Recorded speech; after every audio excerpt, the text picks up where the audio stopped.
যে ন্যারেটিভটার কথা বলছে অনেক বন্ধুই অভিযোগ করছেন, এটা কি একভাবে তৃণমূলকে সমর্থন করা, সফট টু তৃণমূল? একভাবে কোথায়?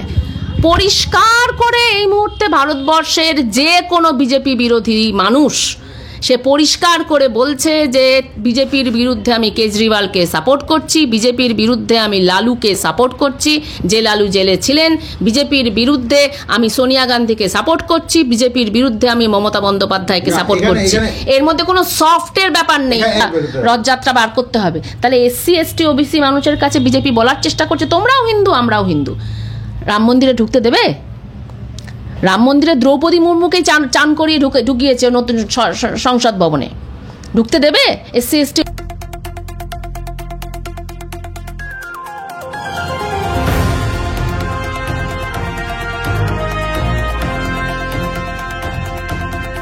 যে কথা আগে বলনি সে কথা এবছর বলো।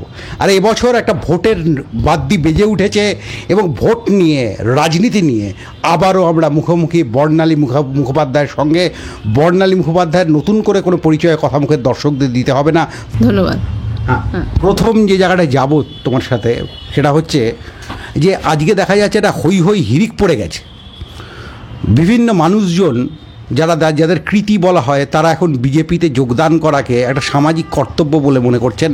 অভিজিৎ গঙ্গোপাধ্যায়ের মতো মানুষ আমরা দেখছি বিজেপিতে যোগ দিলেন, আবার আরও অনেকজন বিজেপিতে আসছেন হই হই করে। এই সম্পূর্ণ বিষয়টাকে তুমি কিভাবে দেখছো? কিছুই এরকম হচ্ছে না যে কর্তব্য বলে মনে করছেন। দুটো কারণে আসছেন, একটা হচ্ছে পয়সার লোভে, আর একটা হচ্ছে যে বিজেপি ক্ষমতায় আসলে আর ভোট হবে না, ভোট থাকবে না, রাজ্যগুলো রাজ্য থাকবে না, কেন্দ্রশাসিত অঞ্চল হবে। অতএব যদি রাজ্যপাল হয়ে যায়, এই কবছর বিচারপতি থেকে তারা কম পয়সা রোজগার করেনি, লাখ লাখ টাকা কোটি কোটি টাকা ইনকাম করেছে। এখন রিটায়ারমেন্টের আর বেশি দেরি নেই। এখন যদি রাজ্যপাল হওয়া যায়, এই মুহূর্তে রাম মন্দিরের তো আর কোনো রায় দিতে হচ্ছে না। অতএব তারা কোনো কর্তব্য বলে মনে করেছে, ব্যাপারটা এরকম না। না, মানে এরকম মোদিরা দেখানোর চেষ্টা করছে সেটা হচ্ছে যে দুর্নীতির বিরুদ্ধে যুদ্ধ যারা করতে চায় তারা নরেন্দ্র মোদির হাত ধরছে। ব্যাপারটা এরকম নয়। কোটি কোটি টাকা তারা ইনকাম করেছেন সততার প্রতীক হিসেবে, আর তারপরে এখন তারা লোভে, টাকার লোভে, পদের লোভে ওখানে যাচ্ছে। আর কিছু লোক থাকবেন যারা ইডির অত্যাচার, ইডির সন্ত্রাসের মুখোমুখি হতে পারছে না। তারা যে মাথা উঁচু করে গোটা দেশে বিরোধী পক্ষের নেতাদের ইডিরা যখন গ্রেপ্তার করেছে, অনেকেই এখনো পর্যন্ত লড়াই চালিয়ে যাচ্ছে। তারা মাথা নত করেনি, তারা বলেনি যে না আমরা বিজেপি করব। কিন্তু কিছু তো লোক থাকবেই যারা বলবে যে না আমরা ভয়ে বিজেপি করব। ফলত দু ধরনের লোক, একটা হচ্ছে ভয় আর একটা হচ্ছে লোভে। এখানে একটা ইন্টারেস্টিং বিষয় তুমিও নিশ্চয়ই লক্ষ্য করেছো, ভারতবর্ষের প্রত্যেকটা বিরোধী দলের যারা এক্স মুখ্যমন্ত্রী ছিল, অখিলেশ সিং যাদব থেকে আরম্ভ করে লালু প্রসাদ যাদব হয়ে আমরা কাশ্মীরের ফারুক আবদুল্লাহ অবধি সবার বিরুদ্ধে ইডি সিবিআইয়ের কেসটা চলছে। যেন দুর্নীতি এখন বিষয়টা দাঁড়িয়ে গেছে বিরোধীদের একচেটিয়া বিষয়। এই বিষয়টাকে তুমি কীভাবে বর্ণনা করবে? আমি তো বহুবারই বলেছি যে গোটা পৃথিবীতে যে অর্থনৈতিক ব্যবস্থা, যে পুঁজিবাদ যেভাবে চলে, তাতে আদানি চুরি করবে, সেই চুরির ভাগ সে মোদিকে কিছু কাটমানি দেবে। এটাই গোটা পৃথিবীর কম বেশি অর্থনীতিতে দুর্নীতি আছে। তা অনেকেই আবার সেটাকে একটু, আমরা বলি সাম্রাজ্যবাদ, অনেকেই সেটাকে ক্রনি ক্যাপিটালিজম বলে। মোদ্দা কথা হচ্ছে যে অর্থনীতির এরকম ডিনামিক্স নেই যে খোলা বাজার বা মুক্ত বাজার, মুক্ত প্রতিযোগিতা, এরমভাবে পুঁজিবাদ চলে না। পুঁজিবাদ মূলত চলছে হচ্ছে যেটাকে বলা হয় এক্সট্রা ইকোনমিক কোয়ার্শন। না, আমি সেটা বলছি না, আমি ওগুলো বলছি না। আমি বলছি পুঁজিবাদের যে প্রতিযোগিতামূলক তার যে পর্যায়, তার যে মুক্ত পর্যায়, গণতন্ত্রের পর্যায়, সেগুলো নেই। এখন সম্পূর্ণই হচ্ছে নেতা কেনো, নেতাদের কাটমানি দাও, আদালত কেনো, আদালতকে কাটমানি দাও, আইপিএসদের কেনো, আর্মির একটা অংশকে কেনার চেষ্টা করো, তাদের কাটমানি দাও এবং তাদের থ্রু দিয়ে আমি ব্যবসা বাণিজ্য করব। এই হচ্ছে এই মুহূর্তের অবস্থা গোটা পৃথিবীতে। সেখানে নরেন্দ্র মোদী ভারতবর্ষে গত 10 বছর ধরে ক্ষমতায় আছে। স্বাভাবিকভাবে সেই সবচেয়ে বড় চোর, এবং তাদের পার্টির যেহেতু কোনো আদর্শ নেই, কোনো নীতি নেই, তারা যেহেতু শুধুমাত্র ধর্মটাকে ব্যবসা করে বা ধর্মটাকে একটা ভোট কামানোর এবং টাকা কামানোর উপায় হিসেবে তারা ধার্য করেছে, ফলত এই মুহূর্তে ভারতবর্ষে যত লক্ষ কোটি টাকা দুর্নীতি হচ্ছে তার সবচেয়ে বড় ভাগিদার এবং কাটমানি খাচ্ছে হচ্ছে নরেন্দ্র মোদী এবং অমিত শাহ। তোমাদেরই পুরনো কয়েকটি ভিডিওতে আমি খুব নির্দিষ্ট করে বলেছি বিষয়গুলো, ফলত আর রিপিট করছি না। ফলত বিষয়টা এটা যে তারা যে বিরোধী দলগুলিকে ধরছে তার একটাই কারণ, যে এই ভোটে শুধু রাম মন্দির দিয়ে তারা ভোট পাবে না, অতএব তাদেরকে বিরোধী দলগুলোকে ধ্বংস করতে হবে। যদি ধ্বংস করতে তারা পারে, যদি সারেন্ডার তাদের করাতে পারে, তাহলে এই নির্বাচনের পর এটাই ভারতবর্ষের শেষ নির্বাচন হবে, সেই লক্ষ্যেই তারা এটা করছে। তার মানে তুমি বলছো এই নির্বাচনটাই ভারতবর্ষের শেষ নির্বাচন হবে, এরপরে সংসদীয় গণতন্ত্রটাই থাকবে না, নাকি মার্কিন ধাঁচের প্রেসিডেন্ট ইলেকশনটা ব্যাপারটা আসবে? মার্কিন ধাঁচের হবে নাকি পুতিনের ধাঁচের হবে নাকি বর্তমান চীনের ধাঁচের হবে এটা আমরা কেউ জানি না, কিন্তু মোদ্দা কথা হচ্ছে মার্কিন যুক্তরাষ্ট্রে এখন ট্রাম্পকে অন্তত সেখানকার মানুষ হারাতে পেরেছে। ভারতবর্ষে যে কাঠামোটার দিকে তারা যাওয়ার চেষ্টা করছে, যেখানে কোনো ভোট থাকবে না, যেখানে দেখা যাবে যে এক নেতা, এক দেশ, এক পার্টি, এক ভাষা, এক দেবতা এবং এক চোর, এক ব্যবসায়ী, এই যে অলিগার্কি যেটাকে আমরা বলি ইংরেজিতে, সেই অলিগার্কির দিকেই তারা যাওয়ার চেষ্টা করছে। এই যে ধরুন একটা বিষয় এই মুহূর্তে খুব হচ্ছে, সেটা হচ্ছে যে আপনি বললেন যে অভিজিৎ গাঙ্গুলি তিনি বিজেপিতে গেছেন। তো এবার বিষয়টা হচ্ছে এই যে ভারতবর্ষের যে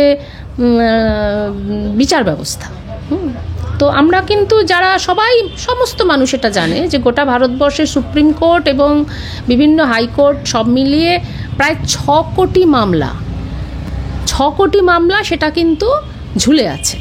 তার মানে কি ফাইলের পর ফাইল, আপনি যদি কখনো হাইকোর্টে যান অবাক হয়ে যাবেন। জাস্টিস রামনা প্রাক্তন যে সুপ্রিম কোর্টের বিচারপতি এটা নিয়ে কথা বলেছিলেন। তার মানে হচ্ছে যে কথা বলেছিলেন, এই কথাটার মানে সেটা হচ্ছে যে তবু দলগুলিকে আমরা ভোট দিয়ে চেঞ্জ করতে পারি। ভোট থাকলে আজকে কংগ্রেস থাকবে, কালকে তৃণমূল থাকবে, আজকে বিজেপি থাকবে, কালকে অমুক একটা দল থাকবে, অর্থাৎ নেতাদের আয়ু 5 বছর।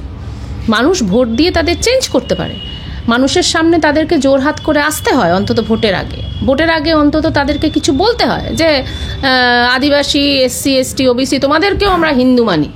মোদিকেও এই মিথ্যা কথাটা বলতে হয় যে তোমাদেরকেও আমরা হিন্দু মানি। কিন্তু এই যে আদালত ব্যবস্থা, যেখানে অভিজিৎ গাঙ্গুলি ওখানে বসে বসে এত বড় বড় কথা বলে যাচ্ছেন, তাকে কিন্তু আমাদের শেষ দিন পর্যন্ত, যতক্ষণ না পর্যন্ত তিনি অবসর নিয়েছেন, আমরা জানি যে লোকটা চোর, কিন্তু আমাদের মাননীয় বলতে হচ্ছে।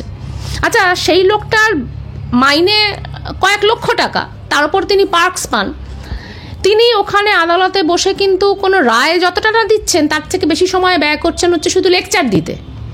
তাকে কিন্তু মানুষ সরাতে পারছে না। অথচ একটা গণতন্ত্রের মূল কথা হচ্ছে ভোট।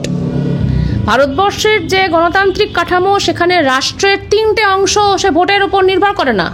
IPSরা ভোটের দ্বারা নির্বাচিত হয় না, আদালতও ভোটের দ্বারা নির্বাচিত হয় না, এবং সেটাকে একটা রক্ষা কবচ হিসেবে রাখার জন্য কিন্তু ওয়েস্টমিনিস্টার সিস্টেম কথাটা আছে, সংবিধানেও আছে, গোটা পৃথিবীতে গণতন্ত্রে আছে ওয়েস্টমিনিস্টার সিস্টেম। তার মানে হচ্ছে জনপ্রতিনিধিকে যদি তোমায় গ্রেপ্তার করতে হয়, সেটা কিন্তু অত সহজ নয়। জনপ্রতিনিধিকে গ্রেপ্তার করা মানে সে যে জনপ্রতিনিধিত্বমূলক ব্যবস্থাটার সঙ্গে যুক্ত, সেটা পার্লামেন্ট হতে পারে, সেটা রাজ্যসভা হতে পারে, সেটা অ্যাসেম্বলি হতে পারে, সেখানে স্পিকারের থ্রু দিয়ে আসতে হবে, তাকে তোমার পারমিশন নিতে হবে, তাকে পদত্যাগ করতে হবে, তারপর তুমি তাকে গ্রেপ্তার করতে পারো। অর্থাৎ যাতে করে কোনো দল ক্ষমতায় এসেই আদালতকে ব্যবহার করে, কারণ আদালতের তো কোনো ঠিক নেই, কোন আদালতের কোন বিচারপতির সঙ্গে কোন নেতার কথা হচ্ছে তো আপনি জানি না, সে তো নর্মাল রাস্তা দিয়ে যায় না, তাকে আমরা শুধু মহামান্য বলি। তারপরে তার সঙ্গে কি ডিলিংস হচ্ছে, তার মেয়ের বিয়েতে, আম্বানির মেয়ের বিয়েতে আদালতের ওই ভদ্রলোকও যাচ্ছে, আমাদের দেশের প্রধানমন্ত্রী যাচ্ছে, তাদের মধ্যে কি ডিলিংস হচ্ছে আমরা জানি না। তাহলে সেই লোকটা কখনোই কোনো জনপ্রতিনিধিকে যখন তখন গ্রেপ্তার করতে পারে না। এটা হচ্ছে ওয়েস্টমিনিস্টার সিস্টেম। ট্রাম্প ওই ধরো তোমার মানে অভ্যুত্থান করার চেষ্টা করছে হোয়াইট হাউস, তা সত্ত্বেও কিন্তু তাকে গ্রেপ্তার করা যাচ্ছে না। তার বাড়িতে যাচ্ছে প্রশাসন, গিয়ে ওই ফাইলগুলো নিয়ে, শুধুমাত্র যে ফাইলগুলো নিয়ে সে পালিয়ে গেছিলো সেগুলো নিয়ে শুধু চলে আসছে। তাই এইটা হচ্ছে একটা ওয়েস্টমিনিস্টার সিস্টেমের মূল কথা। সেইটাকে কে বুড়ো আঙুল দেখাচ্ছে? না অভিজিৎ গাঙ্গুলি। কে অভিজিৎ গাঙ্গুলি? যে এমন একটা ব্যবস্থার ওপর বসে আছে যেখানে লক্ষ কোটি টাকা তারা ইনকাম করেন, তাদেরকে আমাকে তোমাকে মাননীয় বলতে হবে, অথচ 6 কোটি কেস ঝুলে আছে। তাহলে এই আদালতের ব্যবস্থার যদি একটা গণতান্ত্রিকীকরণ না হয়, তাহলে অভিজিৎ গাঙ্গুলিরা তো জন্মাবেই। তাহলে এই অভিজিৎ গাঙ্গুলি, ওই যে গগৈ, এত নির্লজ্জ বেহায়া বললেও বোধহয় ভুল হয়, যাদের কোনো মান সম্মান বলতে কিছু নেই। সে একটা রায় দিয়ে পরের দিনই রাজ্যসভার সাংসদ হয়ে যাচ্ছে, সে অবসর নিয়ে হয়ে যাচ্ছে বিজেপির, সে সাংসদ পদে সে দাঁড়াচ্ছে, অথচ আজও পর্যন্ত এমনকি প্রশান্ত ভূষণ পর্যন্ত বলছেন যে এটা একটা গণতন্ত্রের সম্পূর্ণ অবমাননা। এক্ষেত্রে একটা কথা বলি, মধ্যবিত্তের যে সামাজিক ডমিনেন্সের ন্যারেটিভ আছে, সেখানে তো অভিজিৎ গাঙ্গুলিকে একটা বলা হচ্ছে তিনি দুর্নীতির বিরুদ্ধে মাসিহা, এবং 2 যেটা নিয়ে আলোচনা কেউ করছে না, অভিজিৎ গাঙ্গুলি বেশিরভাগ ক্ষেত্রেই কিন্তু কর্পোরেট দুর্নীতির বিরুদ্ধে কিছু বলছেন না। উনি বেশিরভাগ ক্ষেত্রেই সাধারণ মানুষের যে চাকরি, তাদের যে অধিকার, এবং সেখানে যদি ম্যালফাংশন কিছু হয়ে থাকে সেটা নিয়ে বলছেন। এই বিষয়টাকে কীভাবে ব্যাখ্যা করবেন? কি করে কর্পোরেট দুর্নীতি নিয়ে বলতে হলে তো মোদির বিরুদ্ধে বলতে হবে। মোদি তো কর্পোরেট দুর্নীতি সবচেয়ে বেশি ঘুষটা খেয়েছে, সে তো মোদির কাছে বিক্রি হয়ে গেছে। এই যে ধরো গোটা ভারতবর্ষে গত 10 বছরে রাজ্যগুলো তাদের কাছ থেকে কত ট্যাক্স তুলেছে কেন্দ্র? 36 লক্ষ কোটি টাকা। হিসাবটা করো, 36 লক্ষ কোটি টাকা গত 10 বছরে যে ট্যাক্স উঠেছে। রাজ্য সরকার থেকে অনেক ট্যাক্স উঠেছে, বহু রাজ্য থেকে, কিন্তু তার মধ্যে 36 লক্ষ কোটি টাকা কেন্দ্র রাজ্যগুলোকে দেয়নি। তাহলে এই কেন্দ্র এই 36 লক্ষ কোটি টাকা কিসে ব্যবহার করলো? রাজ্যগুলোর কাছ থেকে টাকা নিচ্ছ, অথচ রাজ্যকে দিচ্ছ না, যেটাকে আমরা বলি ফেডারালিজম, ইকোনমিক ফেডারালিজম। তুমি রাজ্যগুলোর কাছ থেকে 36 লক্ষ কোটি টাকা দিচ্ছ, অথচ রাজ্যগুলোকে ফেরত দিচ্ছ না। তারপর কেরালাও পথে দেবে। এবার তুমি কি করছো? এবার তুমি সেই টাকা দিয়ে মোদির ছবি ছাপিয়ে তুমি বিজ্ঞাপন দিচ্ছ, যে বিজ্ঞাপনটা আবার গণশক্তিতে ছাপানো হচ্ছে, যে বিজ্ঞাপনটা আবার গণশক্তিতে ছাপানো হচ্ছে। তার মানে তুমি রাজ্যগুলোর কাছ থেকে, যখন রাজ্যকে বঞ্চনা করা হচ্ছে, যখন মুখ্যমন্ত্রী মমতা বন্দ্যোপাধ্যায় বলছেন, যখন কেরালার মুখ্যমন্ত্রী বলছেন, যখন নীতিশ কুমার যখন ছিল বিজেপি বিরোধী, তখন বলছে অরবিন্দ কেজরিওয়াল বলছে যে আমার কাছ থেকে তুমি টাকা নিচ্ছ, অথচ তুমি আমাকে টাকা দিচ্ছ না। সিপিএমের এখানে একটা যুক্তি রয়েছে যে কেন্দ্রীয় সরকারের কাছ থেকে তারা বিজ্ঞাপন বাবদ মানে বিজ্ঞাপন পেতেই পারে। 36 লক্ষ কোটি টাকা রাজ্য সরকার তাদের বিজ্ঞাপন দেয় না, দিলে ছাপাতো রাজ্যের বিজ্ঞাপন। আমি কথাটা তোমাকে বললাম যে রাজ্য সরকারের কাছ থেকে 36 লক্ষ কোটি টাকা মোদি চুরি করে সেই টাকায় মোদির ছবি ছাপিয়ে এসে গণশক্তিতে ছাপাচ্ছে। তাহলে রাজ্যের কাছ থেকে চুরি করা টাকা কেন্দ্রে যাচ্ছে। গণশক্তি যখন রাজ্যের বঞ্চনার বিরুদ্ধে মমতা বন্দ্যোপাধ্যায় কথা বলছে, গণশক্তির উচিত ছিল সেটার পাশে দাঁড়ানো। এই 36 লক্ষ কোটি টাকার 1 লক্ষ টাকা দিয়ে সে ওই ছবিটা ছাপিয়েছে, যার ভাগ গণশক্তি নিচ্ছে। এখানে একটা কথা তোমায় বলি, সিপিএম যখন আন্দোলন করেছিল তাদের অন্যতম একটা দাবি ছিল যে 100 দিনের কাজের টাকা আগে দিতে হবে, তারপর তারা তৃণমূলের দুর্নীতি নিয়ে কথা বলেছিল। তা বিরোধী দল হিসেবে তো সিপিএম কি এটা ভুল করেছে? সে তো ফার্স্ট বলছে যে 100 দিনের কাজের টাকা আগে দিতে হবে। তার মানে যতদিন না পর্যন্ত 100 দিনের কাজের টাকা পাচ্ছেন মমতা বন্দ্যোপাধ্যায়, সিপিএমের উচিত মমতা বন্দ্যোপাধ্যায়ের সঙ্গে পাশাপাশি থেকে, যে এখনো পর্যন্ত দেয়নি 100 দিনের কাজ। যে মুহূর্তে মমতা বন্দ্যোপাধ্যায় বললেন যে আমি 100 দিনের টাকা দিয়ে দিচ্ছি, সুজন চক্রবর্তীর বলা উচিত ছিল, সেলিমের বলা উচিত ছিল যে কংগ্রাচুলেশনস, আমি আপনার সঙ্গে আন্দোলনে আছি, যতদিন না পর্যন্ত পাচ্ছেন আমি আপনার সঙ্গে থাকবো। এটা তো আমরা শুনিনি। আচ্ছা, এই ন্যারেটিভগুলো, তুমি যে ন্যারেটিভটার কথা বলছো, অনেক বন্ধুই অভিযোগ করছেন এটা কি একভাবে তৃণমূলকে সমর্থন করা, সফট টু তৃণমূল? একভাবে কোথায়? পরিষ্কার করে এই মুহূর্তে ভারতবর্ষের যে কোনো বিজেপি বিরোধী মানুষ সে পরিষ্কার করে বলছে যে বিজেপির বিরুদ্ধে আমি কেজরিওয়ালকে সাপোর্ট করছি, বিজেপির বিরুদ্ধে আমি লালুকে সাপোর্ট করছি, যে লালু জেলে ছিলেন, বিজেপির বিরুদ্ধে আমি সোনিয়া গান্ধীকে সাপোর্ট করছি, বিজেপির বিরুদ্ধে আমি মমতা বন্দ্যোপাধ্যায়কে সাপোর্ট করছি। এর মধ্যে কোনো সফটের ব্যাপার নেই, পরিষ্কার একমাত্র শত্রু বিজেপি, বাদবাকিরা সবাই আমার বন্ধু। এখানে একটা মজা রয়েছে, তোমার এই লাইনগুলোর সাথে সিপিএমও একই কথা বলে। বিজেপির বিরুদ্ধে কেজরিওয়াল ওকে, বিজেপির বিরুদ্ধে মানে ডিএমকে ওকে, বিজেপির বিরুদ্ধে অখিলেশ যাদব ওকে, একমাত্র বিজেপির বিরুদ্ধে তৃণমূল ডিসঅ্যাপ্রুভ। এটাকে তুমি কিভাবে দেখছো? তার মানে যেগুলোকে ওরা ওকে বলছে তোমাকে বুঝে নিতে হবে সেই রাজ্যে ওদের দল নেই। যেগুলোকে ওরা বলছে ওকে, বিজেপির বিরুদ্ধে কেজরিওয়াল ওকে, মানে দিল্লিতে সিপিএমের কেউ নেই। বিজেপির বিরুদ্ধে কি যেন বলে শিবসেনা ওকে, মানে বুঝে নিতে হবে মহারাষ্ট্রে ওদের দল নেই, মহারাষ্ট্রে ওদের দল নেই। তার মানে মহারাষ্ট্রে, দিল্লিতে ওদের সিট জেতার কোনো সম্ভাবনা নেই, ওদের কিছু নেই, সেই জন্য ওগুলো ওকে। আর যেখানে আছে, বৃন্দা কারাত বুলডোজারের সামনে দাঁড়িয়ে যাচ্ছে, তার মানে তো সে তো দেখা যাচ্ছে যে আমেরিকাতেও কমিউনিস্টরা লড়ছেন, কিন্তু কথাটা হচ্ছে সেখানে কমিউনিস্টরা কোনো সিট পান না। তাহলে আমি পৃথিবীর যে কোনো জায়গাতে ওকে বলবো, আমি লালু যে চোর, তার সঙ্গে মানে চুরির অভিযোগে সে গ্রেপ্তার হয়েছিলেন, আমি তার সঙ্গে বন্ধুত্ব করব, কিন্তু আমি পশ্চিমবঙ্গে আমি 42টা আসন বিজেপিকে হাতে তুলে দেব। এই হচ্ছে সিপিএমের অবস্থান। তো সিপিএমের ভেতর যদি একটা রামরেড অংশ ভয়ঙ্করভাবে থাকে সিপিএমের বিরুদ্ধে, সেখানে তো আভাস রায়চৌধুরী ব্রিগেডের সমাবেশের দিন পরিষ্কারভাবে বলেছিল বিজেপি সব থেকে বড় চোর। ফলে সিপিএমের বিরুদ্ধে তো রামরেডের বিরুদ্ধে লড়াইয়েরও একটা অংশ আছে। ফলে গোটা সিপিএমকে বিজেপি দেখে দিলে এই মানুষগুলো যাবে কোথায়? না, আমার তো এটা দায়িত্ব নয় যে সিপিএমের মধ্যে যে সংগ্রামটা চলছে, সেই সংগ্রাম নিশ্চয়ই আছে, সেই সংগ্রামটা কবে ফলপ্রসূ হবে এটা আমার দেখার কাজ নয়। আমার দেখার কাজ হচ্ছে 1 মাস পরে ভোট। এই ভোটে আবাস রায়চৌধুরীর প্রথম দায়িত্ব, যে কোনো কমিউনিস্টের প্রথম দায়িত্ব হচ্ছে ফ্যাসিবাদকে ধ্বংস করা। তার বন্ধু যদি বলে যে না, ফ্যাসিবাদীরা আমার মূল শত্রু নয়, আমাকে পশ্চিমবঙ্গে মমতা বন্দ্যোপাধ্যায়কে হারানোটাই আমার প্রথম কাজ, তার জন্য যদি আমার 27% ভোট আমি বিজেপিকে দিয়ে দিই, আমার কোনো অসুবিধা নেই, তাহলে আবাস রায়চৌধুরীর প্রথম কাজ হচ্ছে সেই দলকে প্রত্যাখ্যান করে সরাসরি ঘোষণা করা, আগে বিজেপিকে হারাবো, তারপরে আমরা অন্য কথা ভাববো। এখন একটা প্রশ্ন ভীষণভাবে এসেই যাচ্ছে, যেটা বিজেপি বিরোধী জনতার মধ্যেও এই প্রশ্নটা আসছে, যে এটা তো তুমি মানবে যে তৃণমূল বা কংগ্রেসের মতো দলগুলোর যে অপশাসন, সেই অপশাসন বিজেপিকে পরিপুষ্ট করে? মানে হয় আমাকে বলতে হবে সেটা হচ্ছে যে পৃথিবীতে কংগ্রেসের অপশাসন বিজেপিকে পুষ্ট করে।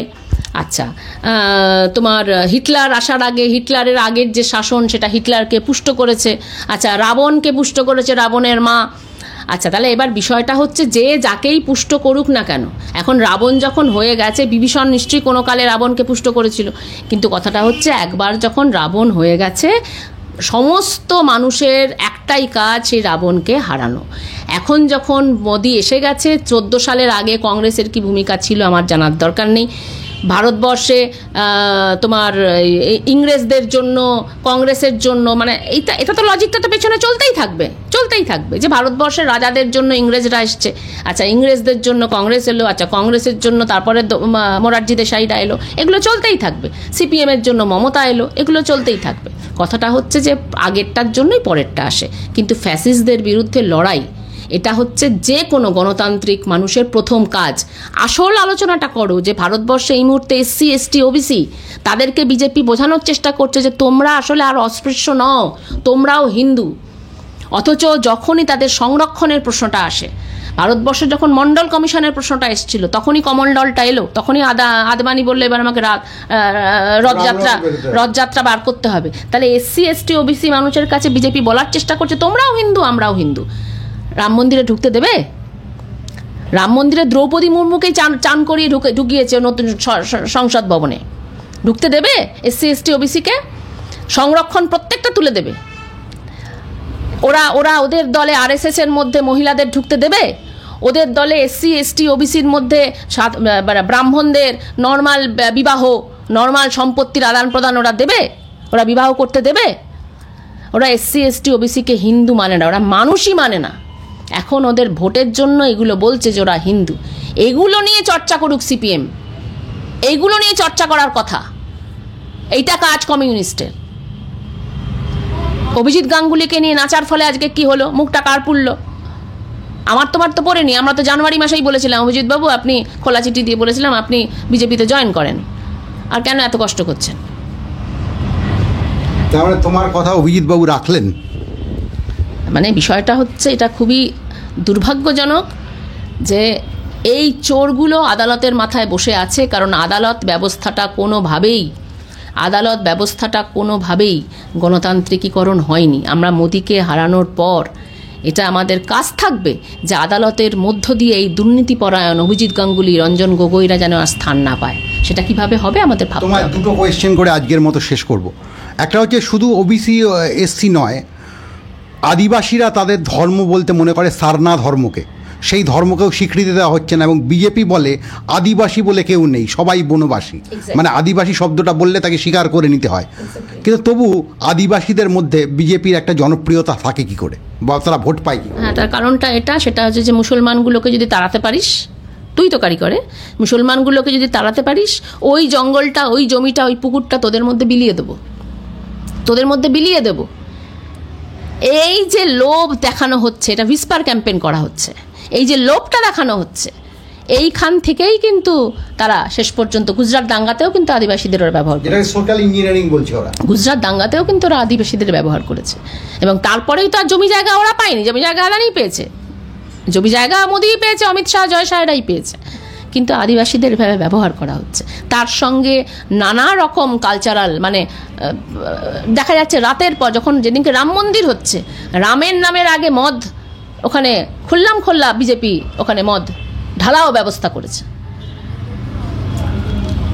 অখিলেশ সিং যাদব বলেছেন যে 80টা আসন ইউপিতে আছে, বিহারে আছে 40টা আসন, বিহার ইউপি মিলে 120টা আসন হয়, এবং 120টা আসনের মধ্যে ইন্ডিয়া জোট তার বাজিটা রাখছে। তোমার কি মনে হয় এই 120টা আসন কি দেশের ফয়সালা বদলে দেবে? ওখানে 120টা, পশ্চিমবঙ্গে 42টা। আমি তো পশ্চিমবঙ্গে থাকি, পশ্চিমবঙ্গে একটাও ভোট যাতে না যায়, সমস্ত ভোট যেন, যদি সিপিএম এখনো পর্যন্ত তারা যদি মাথা নত করে বলে যে হ্যাঁ আমরা জোটে আছি, আমরা বিজেপিকে হারাবো, তাহলে অন্য কথা, কিন্তু সেই দিকে যাওয়ার কোনো প্রশ্নই নেই। অতএব 42টা সিটি যাতে মমতা বন্দ্যোপাধ্যায় পায়, তার জন্য আমাদের জান প্রাণ লড়াতে হবে। তাহলে এখানে 42, ওখানে 120, তাহলে বিজেপি যাবে কোথায়? দক্ষিণে তো তাদের কিছুই নেই, শুধু উত্তরপ্রদেশ আর গুজরাট দিয়ে তো জিততে পারবে। মহারাষ্ট্রে তো বিজেপির এবার অবস্থা খারাপ। হ্যাঁ, মানে ওরা এবার যতই টাকা পয়সা ঢালুক, কোটি কোটি টাকা নিয়ে ওরা নেমেছে, কিন্তু শেষ পর্যন্ত যদি মানুষ, এবং শুধু মানুষ নয়, এই 3 নম্বর দলগুলো, আমি আগেও একবার বলেছি, প্রত্যেকটা রাজ্যে একটা করে 3 নম্বর দল আছে। দিল্লিতে 3 নম্বর দলকে কংগ্রেস, পশ্চিমবঙ্গে 3 নম্বর দলকে সিপিএম এবং কংগ্রেস। এই 3 নম্বর দলগুলো যাতে তারা নিজেরা জেতে না, কিন্তু তারা লোককে হারায়, তাহলে তারা যাতে খুব স্ট্রেট বিজেপির বিরুদ্ধে যদি অবস্থানটা রাখতে পারে, তাহলে ইতিহাস কিন্তু তাদেরকে ধন্যবাদ দেবে, তাদের কিন্তু ভবিষ্যৎ আছে। আর আজকে যদি তারা জামা কাপড় খুলে বিজেপির পায়ে লুটিয়ে পড়ে, তাহলে কিন্তু তাদের আর কোনো ভবিষ্যৎ নেই। তাহলে কি তারা মমতা বন্দ্যোপাধ্যায়ের সরকারের সমালোচনা করবে না? করো না বাপু, কে কাকে বারণ করেছে? কোনো সমালোচনা নিয়ে কোনো সমস্যা নেই। সমালোচনা, বিরোধিতা, কোনো দলকে হারানো, সংসদীয় ব্যবস্থা থাকা, তোমার বিরুদ্ধে আমি থাকবো, আমার বিরুদ্ধে তুমি থাকবে, এটা নিয়ে কোনো সমস্যা নেই। কিন্তু এই মুহূর্তে বিজেপিকে হারানো, ইডি আয়, সিবিআই আয়, সকালবেলা ঘুম থেকে উঠে আইডি, এই মুখ্যমন্ত্রীকে ধর, ওই অভিষেককে ধর, এগুলো যত করবে তত কিন্তু লোকের বুঝতে অসুবিধা নেই যে তোমরা বিজেপিকে জেতানোর চেষ্টা করছো। ফলে আজকে শেষ প্রশ্ন, পরে আরও অন্যদিন আরও আলোচনা করব বলে, হিমন্ত বিশ্ব শর্মা একটা সময় কংগ্রেসে ছিলেন, তার বিরুদ্ধে বিজেপি অভিযোগ করেছিল তিনি হচ্ছেন মূল মাথা সারদা, মানে চিটফান্ড কাণ্ডের। এখন তিনি বিজেপির মুখ্যমন্ত্রী। তাহলে বিজেপির এই প্রচার কৌশলটাকে তুমি কিভাবে ব্যাখ্যা করো? প্রচার কৌশলে কি আছে? টাকা দিচ্ছে। কথাটা আমি বারবার কি বলছি, সেটা হচ্ছে যে টাকা দিয়ে ওরা নেতা কিনছে, ওরা ইডির ভয় দেখিয়ে নেতা কিনছে। তাহলে মানুষের ভোট যদি ঠিকঠাক হয়, তাহলে মানুষ তাদের সরিয়ে দেবে। এবং যদি মানুষের ঐক্যটা থাকে, যেটাকে ভাঙার চেষ্টা করছে 3 নম্বর দলগুলো যদি সঠিকভাবে অবস্থান নেয়, যদি 27% ভোট বিজেপির দিকে ঘুরিয়ে না দেয়, তাহলে তো বিজেপির আর জেতার কোনো চান্স নেই। ফলে এক ভয়ঙ্কর আলোচনার ভেতর দিয়ে আমরা গেলাম। আগামী দিনে ভারতবর্ষ ফ্যাসিবাদকে না বলবে, এই গভীরতর প্রত্যাশা রেখেই আজ এখানেই শেষ করছি। ফলে বর্ণালী, আপনাকে অভিনন্দন। ধন্যবাদ। কথামুখের বন্ধুদের কিছু বলবেন? ওই একটাই কথা, পশ্চিমবঙ্গে বিজেপি যাতে একটাও আসন না পায় সেটা দেখতে হবে। এখন কোনোভাবেই ভোট ভাগ করা যাবে না। যে দল জেতাতে পারবে পশ্চিমবঙ্গে, মমতা বন্দ্যোপাধ্যায় জেতাতে পারবে ঐক্যবদ্ধভাবে। 2টো সিটে এখনও আছে, যে 2টো সিটে কংগ্রেস জেতাতে পারে।